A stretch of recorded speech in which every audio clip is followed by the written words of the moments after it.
lá de onde eu vim, fala boa noite. Estamos muito felizes em estar aqui com vocês, conhecendo essa cidade muito bonita, de um povo mais bonito ainda. Louvado seja o nome do Senhor. Graças a Deus. Amados, nós estamos reunidos nesta noite com um objetivo muito importante, mas muito importante mesmo, porque o que nós vamos fazer se trata de estabelecer ofícios na igreja. Não que não houvesse até hoje, graças a Deus já temos alguns oficiais na igreja, que são os presbíteros, diáconos, já temos. Mas eu gostaria de tomar um tempo nesta noite para explicar um pouco sobre esses ofícios. De vez em quando é bom a gente dar uma avaliada, revisar o conceito, para a gente entender. E eu estava orando por hoje, já faz um tempo, mas hoje especificamente de manhã eu estava orando sobre uma palavra. E antes de explicar o que nós vamos fazer e o que vamos fazer aqui, eu queria que você abrisse sua Bíblia comigo em Isaías capítulo 54.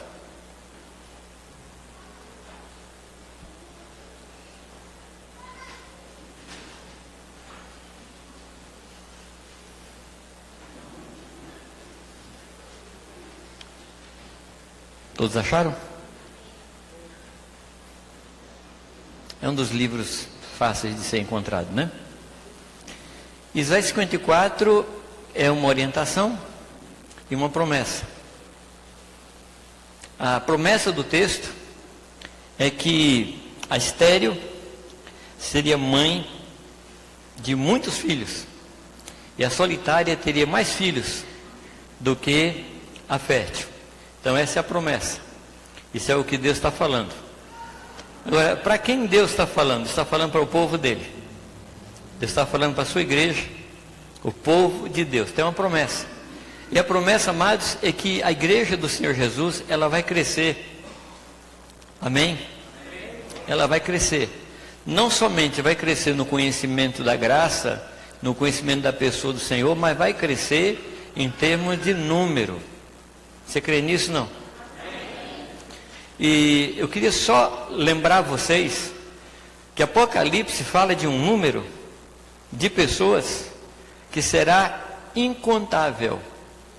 Ou seja, é mais do que qualquer número que a gente conheça. Quando Deus fala para Abraão, ele toma duas referências para falar a quantidade de filhos que Abraão teria. Quais são as referências? Areia e as estrelas. Então, quando Deus fala para Abraão, né, se você puder contar as estrelas, você vai poder contar os seus filhos. Então, essa é a promessa de Deus. E essa promessa é feita para cada congregação, para a igreja dele, e é uma promessa de crescimento. Agora, a pergunta que a gente se faz, e é a pergunta que eu tenho feito aos pastores, não só aqui, mas aos pastores que eu sirvo, ajudo, eu pergunto o seguinte: a igreja, ela está preparada para receber aqueles que Deus vai enviar? Nós estamos preparados? Eu não estou falando de local, não estou falando de ambiente, não estou falando de melhores cadeiras acolchoadas, não estou falando disso. Mas eu estou me referindo, amados, à hospitalidade. Uma igreja tem que ser hospitaleira. Hospitaleira não somente no sentido de acomodar num lugar, mas hospitaleira de coração. A hospitalidade é um dom de Deus, e nós precisamos aprender a hospedar. Repito, não estou falando da casa, eu estou falando da gente estar aberto e pronto para receber as pessoas que o Senhor vai enviar de todos os lugares. Então, essa é a promessa dele. Mas aqui ele dá uma orientação. O que ele diz? No versículo 2, ele diz: amplia o lugar da tua tenda. Ou seja, nós precisamos abrir o nosso coração, mas também precisamos abrir a nossa casa, porque Deus vai mandar, não para os locais de reunião, Deus vai mandar para as nossas casas. É ali onde a paz de Deus se estabelece, onde a paz de Deus impera, e é para lá que as pessoas vão. Amém? Você está pronto para receber? Você está pronto para receber vizinho sedento, vizinho assim com fome de Deus? Você está pronto? Então alarga a tenda, estendam as cortinas da tua habitação, não impeças, alonga as tuas cordas e fixa as tuas estacas. Eu quero tomar essa frasezinha aqui de baixo. Ele diz: alonga as tuas cordas e fixa bem as tuas estacas.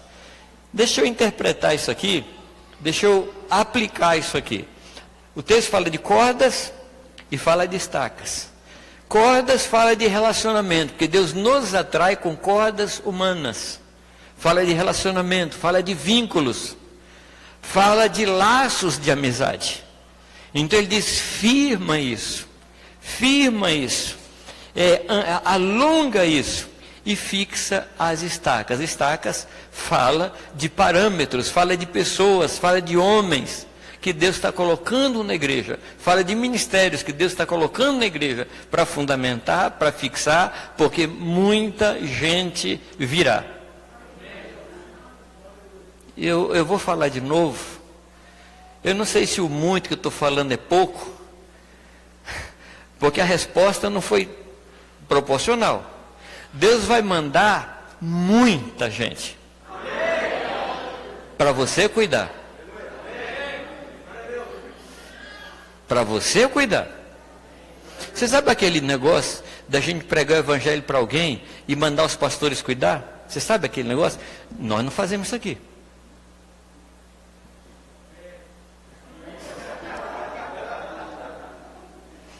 Não, você sabia que isso caiu de moda, né? Não está mais na moda você pregar o evangelho e trazer pastor cuidado. Não está mais na moda. Você que gosta tanto de andar na moda, aliás, isso nunca esteve na moda. Nunca esteve na moda. Então o que nós vamos fazer hoje à noite? Nós vamos ordenar diáconos, vamos ordenar presbíteros, vamos colocar estacas. Mas eu preciso falar um pouco para os irmãos, ampliar um pouco o conceito. Primeiro, a gente precisa lembrar do conceito do que é a igreja.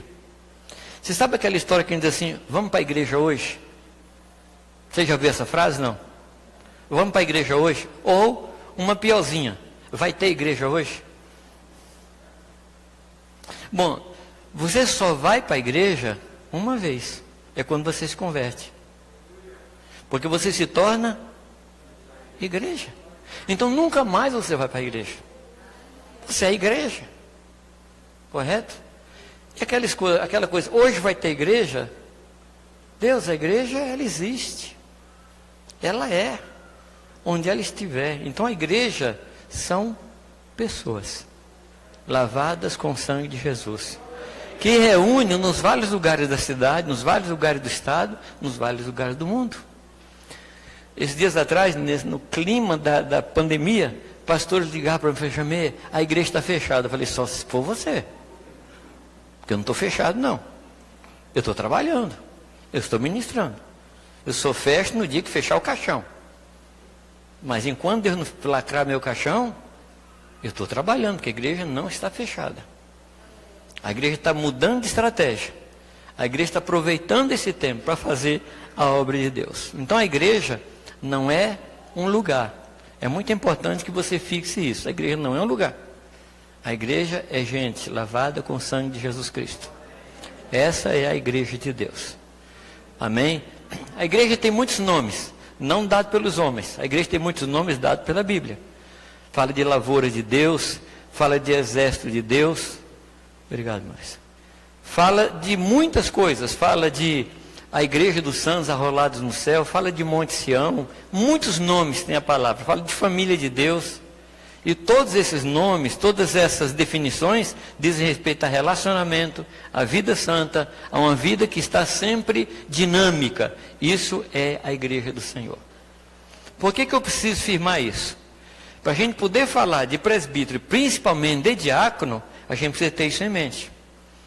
Porque há muito tempo, quando a igreja pensa em diácono, pensa em alguém que vai comprar coisas, que vai comprar cadeira, que mais? Que não vai deixar bêbado entrar. Você sabia que em alguns lugares da África, uma das funções do diácono é ficar assim na lateral dos corredores, com uma varinha na mão ou com pedrinhas, para acordar quem dorme.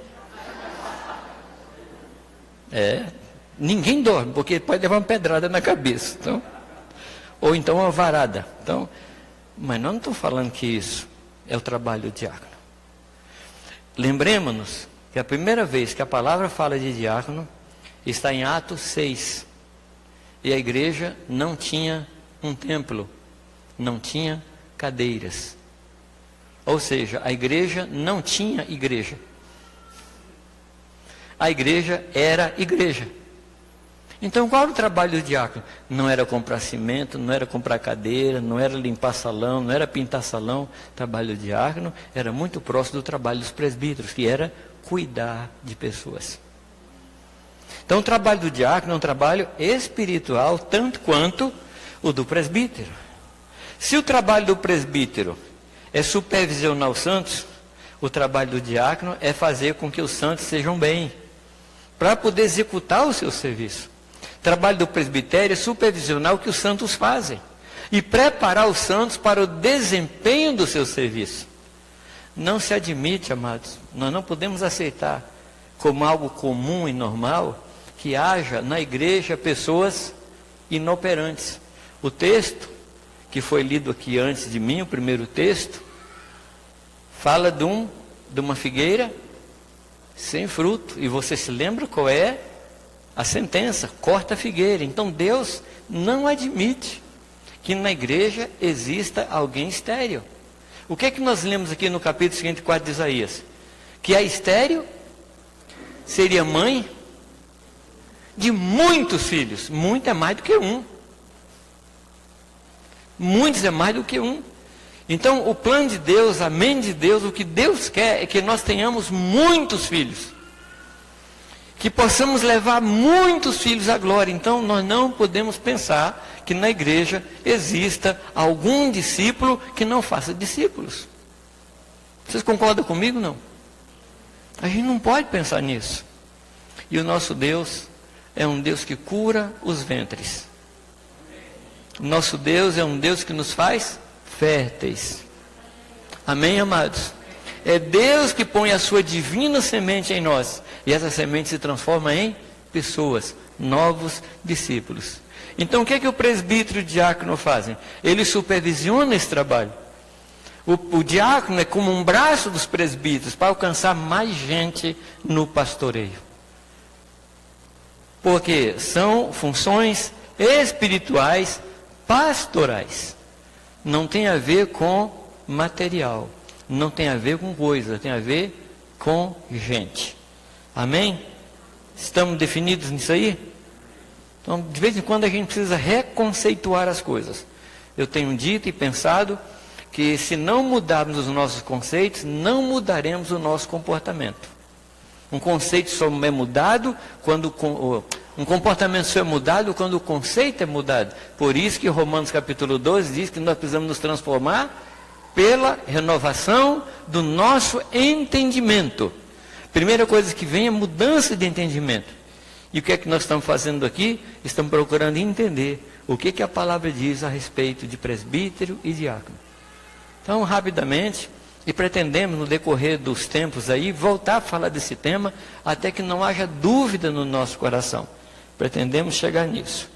Então, o presbítero e o diácono, o trabalho deles é cuidar de pessoas. Então, quem são eles? São homens de Deus. Amém? São homens de Deus porque cuidam da igreja de Deus. Então, são homens de Deus. Deus não chama qualquer um. Deus chama pessoas que o amam. Amém? O princípio está em João capítulo 21. Quando o Senhor pergunta a Pedro: Pedro, você me ama? 3 vezes. E qual é a resposta do Senhor? Apacenta os meus cordeiros, ou alimenta os meus cordeiros, ou cuida das minhas ovelhas. Baseado em quê? No amor que Pedro tinha ao Senhor. Então, o que movia o coração de Pedro não era o que ele sentia pelas pessoas. O que movia o coração de Pedro é o que ele sentia pelo Senhor. E se nós amamos o Senhor, nós vamos amar o povo do Senhor. Porque nós amamos aquilo que a pessoa que nós amamos ama. Amém? Repito, nós amamos aquilo que a pessoa que amamos ama. Eu já contei para vocês minha experiência com Irani. Irani gosta muito de bijuteria. Outra vez que eu vim falei disso, uma irmã mandou bijuteria para ela. Não estou pedindo isso. Estou só contando um fato. Eu achava que bijuteria é um negócio assim completamente inútil. Não dá para vender. Você passa um aperto, você vai vender bijuteria na joalheria? Não dá. Põe um penhor na caixa econômica? Não dá. Mas que negócio mais inútil. Também a tal da samambaia. Lá em casa tinha muito. Eu falei, meu Deus, não dá fruto. É puleira de pernilongo. Mas a minha digníssima esposa e amada esposa, ela gostava de bijuteria. E porque eu a amo, eu passei a gostar de bijuteria. Não o suficiente para usar.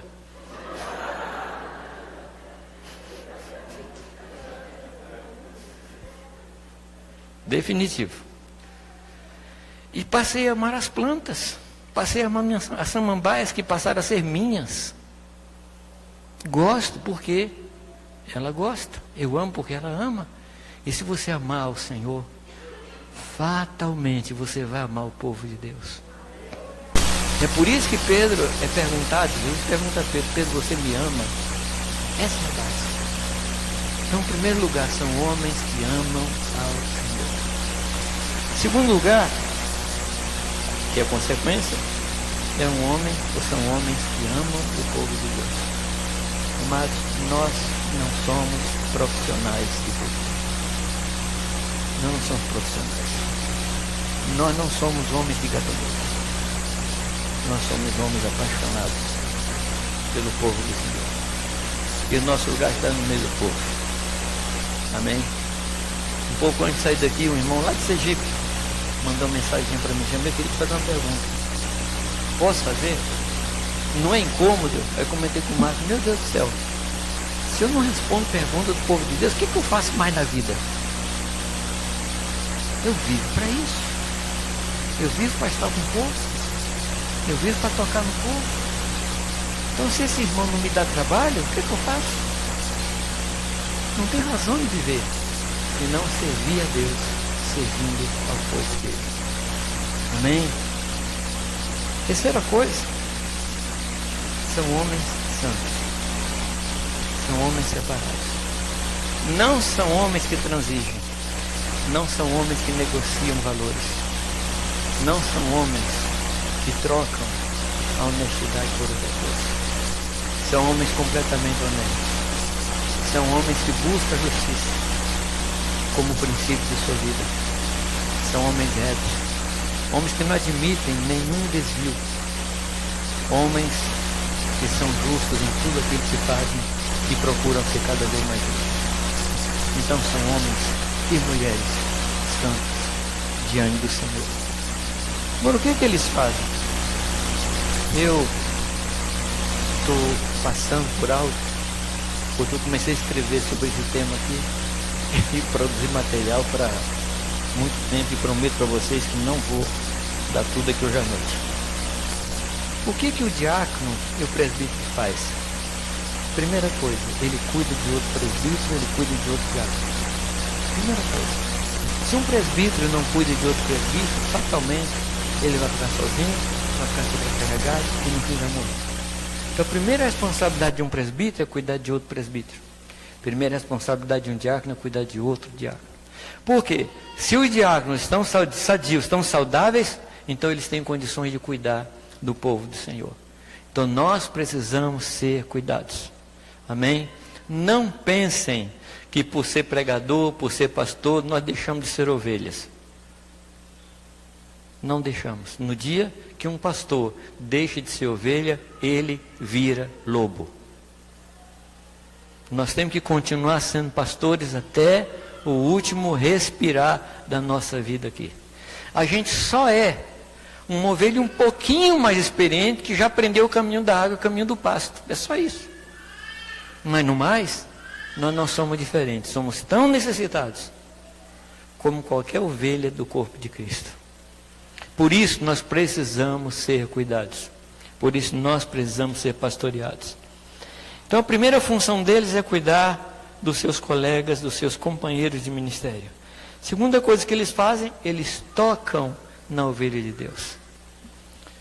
Eu queria chamar sua atenção para um texto que está no Salmo 23. Ele diz: refrigera-me a alma.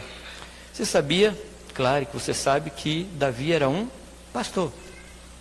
Quando ele fala de refrigerar a alma, ele está falando de alguma coisa que todo pastor fazia quando as ovelhas vinham do campo para o curral, para o redil. Quando a ovelha chegava, o pastor tocava na ovelha para ver se tinha carrapicho, carrapato, ou para ver se estava com febre. Dá uma febre no campo, chamada febre do feno, que o pastor precisava tocar. Então, se sentia que a ovelha estava com febre, ele pegava a ovelha, levava num tanque de água bem fria e mergulhava a cabeça da ovelha diversas vezes até a temperatura baixar. Então, é esse tocar. Então, nós tocamos nas pessoas. Terceira coisa, ele alimenta as ovelhas. As ovelhas precisam ser bem alimentadas. Alimentação bem balanceada.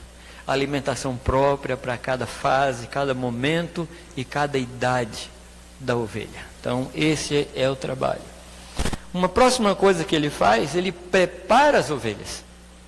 Ou eles preparam as ovelhas para que as ovelhas entrem no ministério. Quando? Logo que chega. Logo que chega. Você vai dizer assim: mas eu não sei qual é o meu ministério. Nós estávamos conversando sobre isso aqui hoje de manhã. Eu quero dizer a você que existem dois tipos de ministério. Um ministério que é para dentro, onde a gente serve os nossos irmãos que fazem parte da nossa congregação, da igreja de Deus, e o ministério para fora, que é fazer discípulo. Então esse é o ministério de todos os santos. Se você não sabia qual é o seu ministério, estou trazendo essa tremenda revelação para você. Você precisa fazer discípulo. Foi para isso que Deus chamou você, foi para isso que Deus nos chamou. E aí, os presbíteros e diáconos nos capacitam para isso. A palavra que é usada é uma palavra que significa consertar o osso, colocar as coisas no lugar para que a gente possa trabalhar. Que é uma palavra que é usada por Lucas quando Jesus passa na praia e vê os discípulos consertando as redes. Você sabe o que é uma rede, né? Rede de pesca. Normalmente, quando a gente pensa na rede, a gente pensa nos buracos. Mas uma rede não é um conjunto de buracos. Uma rede é um conjunto de nós. Um conjunto de vínculos. Então, o trabalho dos diáconos e presbíteros é ver se esses vínculos estão bem estabelecidos. Senão, nós não vamos pescar peixe nenhum. Ou o que pescar vai se perder. Então, esse é o nosso trabalho. Capacitar, preparar, cuidar. E por último, nesse ponto, tá? Não fica esperançoso que eu vou acabar agora, não, que não vou. Por último, desse ponto. Por último, ele envia. Ele cuida, ele alimenta, ele capacita e ele envia. Então, todos nós aqui estamos sendo enviados para o nosso trabalho. Se você não se sente enviado, chegue para os seus pastores, chegue para o seu discipulador e fale: por favor, me envia para eu trabalhar. Amém? Muito bem. Algumas características desses obreiros, desses pastores, desses diáconos. A primeira característica que eu coloquei aqui, capacidade de entrega. Semana a gente estava lendo Levítico, e Levítico é um livro que muita gente não gosta de ler. Muita gente. Mas é um livro fantástico. E uma das coisas bonitas de Levítico é quando fala da consagração. Se você fosse consagrar um animal, um cordeiro, e por algum motivo você quisesse resgatar de volta, fala: Deus, eu tenho um projeto para aquele cordeiro, não queria te entregar, então eu quero de volta. Você pode. Você tinha que chegar lá, trazer um outro cordeiro, ou o valor dele acrescido de 1/5, ou seja, 20%. Mas, quando uma pessoa se consagrava, ela não podia voltar atrás, ela seria morta. Estou falando isso porque muitos de nós nos consagramos em algum momento. E aquele que se consagrou, não há resgate para ele. Não há resgate. Você foi consagrado, você pertence ao Senhor. Você não é mais seu. Você pertence a Ele. Amém? Você gosta disso ou acha ruim? Amém. Isso é dele. Você é dele. Então uma característica dos obreiros de Deus é a entrega. Ele não tem limites para a sua entrega. Ele não entrega uma parte da sua vida. Ele se entrega 100%. E se tivesse mais 1%, ele entregaria também. Eu falo isso porque Paulo falava que aquele restante da vida dele, quando ele termina a carreira, ele diz assim: agora estou sendo oferecido como libação sobre o sacrifício. O que era libação? A libação é quando se oferecia o holocausto, que era todo do Senhor. O sacerdote não comia daquele sacrifício, era todo dedicado a Deus, e sobre isso era colocado vinho ou azeite, que era um plus, que era alguma coisa além do tudo. Além do tudo, se dava um pouco mais. E esse é o padrão. Esse é o padrão. Entrega total das nossas vidas como obreiros de Deus. Nós não podemos ser econômicos no que diz respeito à entrega. Tem gente que é muito econômico, é dizimista, portanto entrega 10% da vida. Nós não somos dizimistas, nós somos tudistas. Nós entregamos tudo. Os 10% que a gente coloca aqui é só para dizer: Deus, o 90% que ficou aqui é teu também, tá? Na hora que o senhor quiser tomar, é teu. Algum amém? Não? Tudo bem, vamos para frente.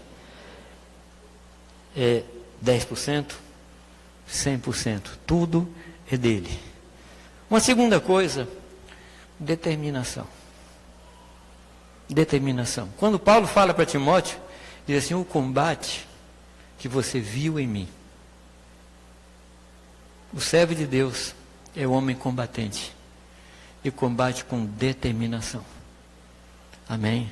Como Jesus, que tendo amado, amou até o fim.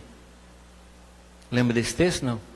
E eu fui ver se esse até o fim era uma questão cronológica ou uma questão de consequência. Não é cronológico, é uma questão de consequência. E tendo amado, amou até as últimas consequências. Ele era determinado. Entrega total. Terceira coisa, o obreiro de Deus, ele é perseverante. Ele não muda no meio do caminho. Ele é o que ele é. Entra mês, entra ano, sai ano. Ele é a mesma pessoa, a mesma entrega, o mesmo foco. Amém? Sempre se apegando às verdades que foram ouvidas. E em tempo algum, ele se aparta delas. Perseverança, amados, como hoje nós precisamos de pessoas perseverantes. Você concorda comigo, não? Falta perseverança na escola, falta perseverança em casa, falta perseverança em todos os lugares. Mas na igreja não pode faltar. E nós, obreiros de Deus, temos que ser perseverantes. Uma quarta coisa, resiliência. O que é resiliência? Resiliência é a capacidade do material de voltar ao que era antes, depois de ter passado embaixo da pressão. Eu poderia falar da borracha. Você pegou uma borracha, aperta, quando você solta, ela volta ao que era. Assim também deve ser o homem de Deus, a mulher de Deus. Pode vir pressão, mas ela continua resiliente. Ela não muda de atitude, ela continua a mesma. Amém? E Paulo falava disso, ele se esforçava. Ele esmurrava o seu próprio corpo. Ele lutava para ganhar algum dos seus irmãos para Cristo. Ele tinha resiliência, mas tem uma outra característica também. O homem de Deus, a mulher de Deus, o obreiro de Deus é uma pessoa quebrantada. Pessoa quebrantada. Que ao pecar, ao confessar, ao errar, ele mostra tristeza. Ao sentir o drama de uma pessoa, ele sente compaixão por essa pessoa. Ele é quebrantado, ele não é altivo, ele não é arrogante. Ele é uma pessoa quebrantada. Então é uma pessoa que Deus ouve. Porque Deus resiste e dá graça ao humilde ou quebrantado, conforme você quiser. Uma próxima coisa, ele tem firmeza, mas tem também profunda ternura. Ele não é terno, e por causa disso muda de atitude. Não, ele é firme, mas não é um firme, desculpa a expressão, tá? Não é um firme grosso. Ele é um firme com suavidade. Ele sabe conduzir as pessoas. E as pessoas se sentem constrangidas, mas constrangidas por amor e não por uma opressão, mas ele tem que ser firme e terno ao mesmo tempo. Amém? Meu genro me chamando. Para isso são os genros, né? A outra coisa, ele tem afeição. Ele tem afeição. Amém? A palavra diz que nos últimos tempos os homens não teriam afeição natural, nem a natural teria. Homens desligados, homens que não se apegam a nada. A gente, uma vez lá em casa, apareceu um husky siberiano. Sabe o que é o husky, né? Muito bonito, mas sem nenhum apego ao dono. Ele já chegou lá em casa, fugiu de outra casa. Fugiu não, saiu. Um dia nós deixamos uma portão aberta, foi embora. Não falou tchau, nada, foi embora. Nós somos ovelhas, nós não somos husky siberiano. Nós somos pessoas de afetos entranháveis, afetos de misericórdia. Essa é uma característica nossa. E essa é uma característica dos obreiros de Deus, afeiçoados. Quando Paulo manda Timóteo visitar os filipenses, ele diz assim: eu não tenho ninguém igual a Filipe que pense nos outros. As pessoas só pensam em si mesmas, mas Timóteo não, era um homem que cuidava das pessoas. Eu recomendo você ler Filipenses. Para mim, Filipenses é o livro dos sentimentos. Tem 4 capítulos, 4 curtos capítulos. Há 52 referências a sentimentos. É o livro dos sentimentos. Ele fala de Epafrodito. Epafrodito era um apóstolo enviado pela igreja de Filipos para cuidar de Paulo. Não era para pregar, fazer grandes campanhas, não.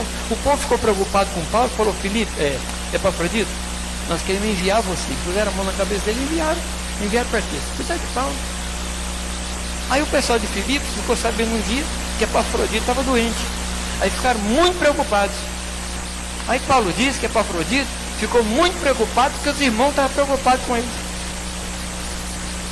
Aí ele fala assim: é verdade, ele esteve muito doente, mas Deus curou ele por minha causa, para que eu não fosse consumido de excessiva tristeza. Você vê que confusão maravilhosa? O nome disso se chama afeição. Mas se você quiser colocar outro nome, pode chamar de igreja.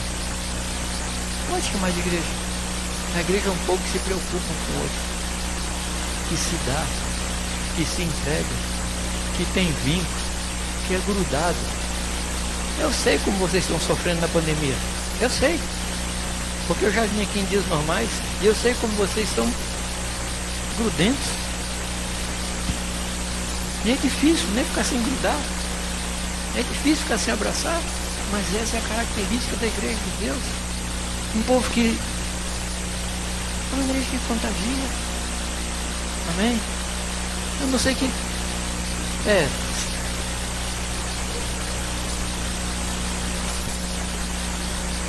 Mas até nisso, né? Todo mundo Covid, todo mundo convidado, e todo mundo. Por que nós estamos fazendo hoje? Nós estamos obedecendo Paulo.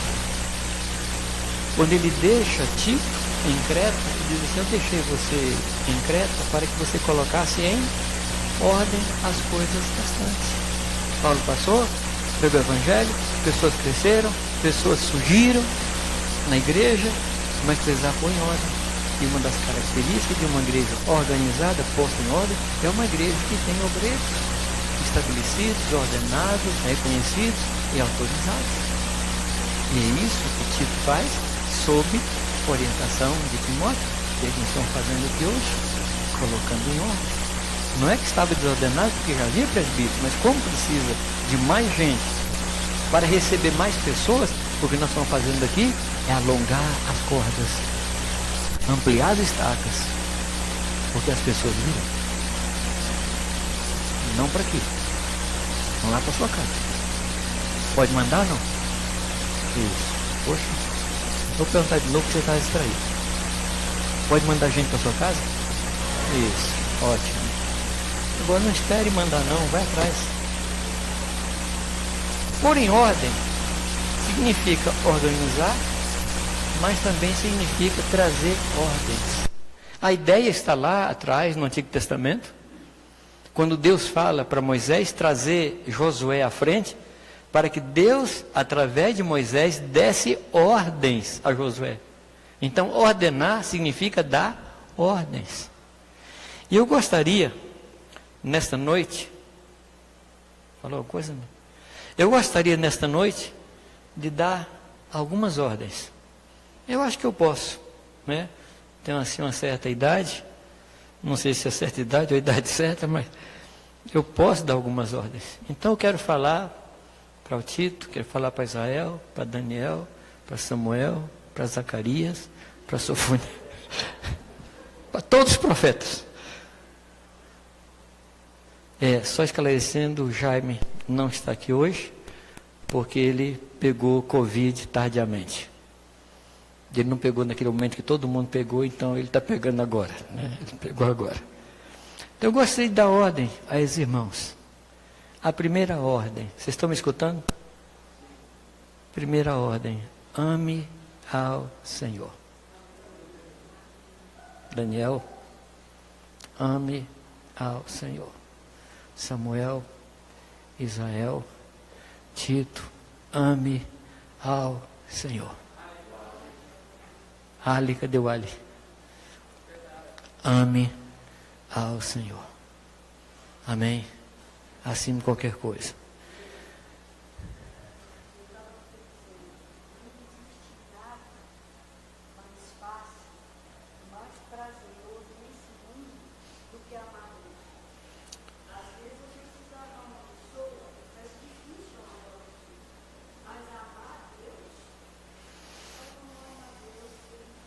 Não conhece. Então a Irene está dizendo que a coisa mais fácil que existe na face da terra é amar a Deus. Quem o conhece, o ama. Tem jeito. Se conhecer o Senhor, você se apaixona por Ele. Nunca mais você desliga dele. Tem uma amiga Lejoane aí que disse que a gente foi estragado para o mundo. Foi estragado. Aí não dá mais certo no mundo. Porque agora a gente ama o Senhor. Segunda coisa, ame ao povo de Deus. Ame ao povo do Senhor. Terceiro, ser forte na força do Senhor. Não procurem ser fortes na própria força. Nós não temos capacidade para isso. Sejam fortes. Seja diligente. Seja diligente. Eu queria trazer um versículo para cada ponto desse que tem, mas não quero trazer não. Ser diligente. A diligência é a capacidade de fazer tudo bem feito. Se fizer tudo mal feito, não é diligência. Se fizer bem feito, mas não fazer tudo, não é diligência. Sejam diligentes.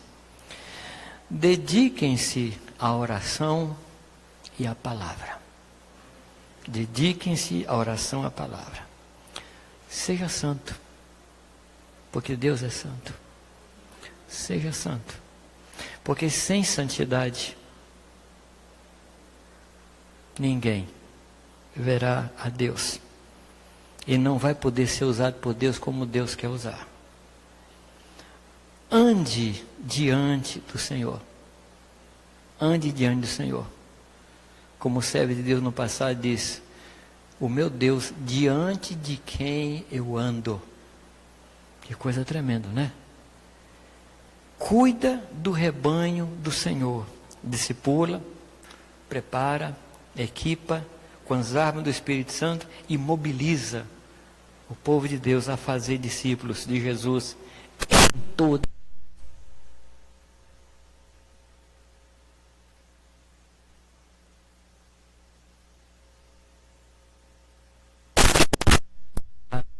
de amar a Deus, no sentido de fugir das paixões da mocidade, no sentido de fugir daquilo que o mundo oferece.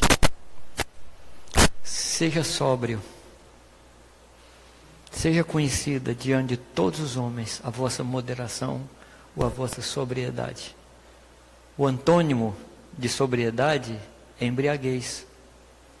O antônimo de sobriedade é o desregramento. Que seja conhecida de todos a sua sobriedade. Corre a carreira. Você tem uma carreira. Corre a carreira. Combata o bom combate. E guarde a fé. Amém? Seja fiel. Seja fiel a Deus. Seja leal a Deus. Seja fiel às pessoas, às amizades. E seja leal com as pessoas. Nunca abandone a fidelidade e a lealdade. Se as pessoas deixarem de ser fiéis, deixarem de ser leais, você não tem desculpa para deixar a fidelidade e deixar a lealdade. Jesus foi sempre fiel e leal a Judas, mesmo sabendo quem era Judas. Ame a vinda do Senhor e o seu aparecimento na glória. Ame a vinda do Senhor. Isso vai gerar em você alguns parâmetros. Isso vai gerar em você alguns comportamentos. Ame a vinda do Senhor. Deseje a vinda do Senhor de todo o seu coração. Amém? Ame a vinda do Senhor. Seja hospitaleiro. Primeiro no seu coração. Gente, eu já fui hospedado em muito tipo de casa. Já fui hospedado em casas cujos banheiros eram mais luxuosos que minha sala de visita. Você não calcula. Já fiquei hospedado em casas que os talheres eram banhados a ouro. Você já foi, não? Eu já. Já fiquei hospedado em casa que as paredes do meu quarto eram de vara. E as pessoas que passavam fora do quarto via eu deitado. Já fiquei hospedado em casa que não tinha cama. Eu fiquei um mês dormindo no chão. Vantagem é que você não cai. Mas o mais impressionante é que essas pessoas me receberam no coração. Isso é hospitalidade. Seja hospitaleiro. Seja amigo do bem. Justo e temperante. Não seja só temperado. Seja temperante. O sal não é temperado. O sal é temperante. Nós temos que ser temperantes. Dedica-te à piedade. Piedade, o que é piedade? Piedade é a santidade em favor dos outros. É quando a sua santidade coopera para os outros. Cornélio era um piedoso. As orações e as esmolas. Lembra disso? Não. Oração, santidade ao Senhor e esmolas, piedade. Dorcas era uma mulher piedosa. Lembra de Dorcas? Nós precisamos ser piedosos. Tenha uma só palavra. O seu sim, seja sempre sim. O teu não, seja sempre não. Seja fiel nos contratos. Cumpridor da palavra. Falou, ainda que com prejuízo próprio. Cumpra. Cumpra. É um negócio que está em falta hoje. Gente que cumpre a palavra. Eu estou sentindo alguns dramas nessa área aqui com alguns profissionais. Tenha esperança. A esperança é a âncora da nossa alma, colocada no lugar santo. E é isso que nos puxa para frente. Quando tudo cair ao nosso redor, a esperança não vai nos deixar cair. E vai nos puxar para frente. E o último mandamento que eu deixo nesta noite. Ame ao Senhor. Esse é o último mandamento. Ame ao Senhor. Ame de todo o coração. Ame com toda a sua força. Ame com todo o seu entendimento. Ame com toda a sua alma. Não economize no amor ao Senhor. Amém? Eu quero chamar o Tito aqui à frente. E depois nós vamos chamar os... Como é que é o nome? Diaconandos? Um presbiterando. Tito. Vem você primeiro. Depois traz a prole.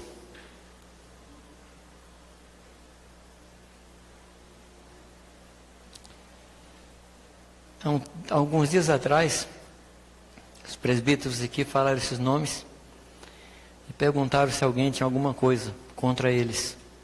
E foi pedido que, se alguém tivesse alguma coisa contra esses irmãos,